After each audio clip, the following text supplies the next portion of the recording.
Promuovere la cultura dei valori etici e civili tra gli studenti attraverso percorsi di confronto con le istituzioni e le associazioni presenti sul territorio.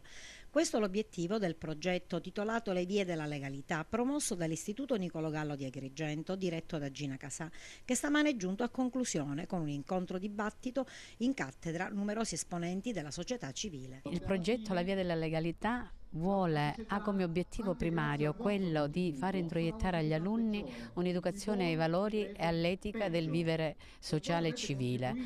Al di là dei grandi gesti che ci possono essere, noi partiamo dalle piccole cose, all'interno della classe, l'educazione alla salvaguardia di tutto ciò che c'è all'interno della classe, all'interno della scuola, per poi andare anche ai beni culturali, a tutto ciò che ci circonda. Quanto è stato importante in questo percorso per gli studenti il confronto con istituzioni o associazioni esterne?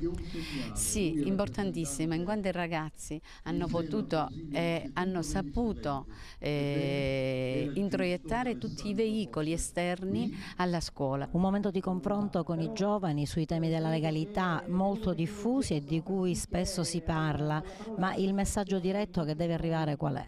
Il rispetto delle regole è l'unica strada percorribile per contribuire a creare una società più giusta, una società che garantisca i diritti.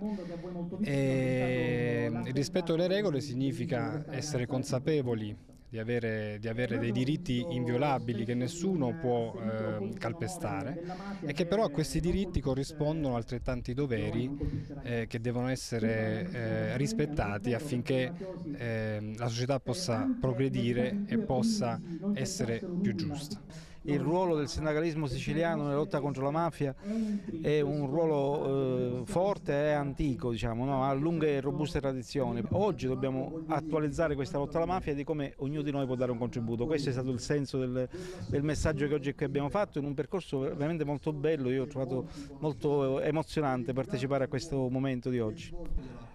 La mafia la dobbiamo abbattere e dobbiamo contribuire a farlo per tutti, perché i mafiosi sono pochi e si arricchiscono, gli altri, i tanti, sono quelli che subiscono la mafia e purtroppo hanno poche risorse. Adesso dobbiamo ribaltare questo sistema, dobbiamo abbattere la mafia.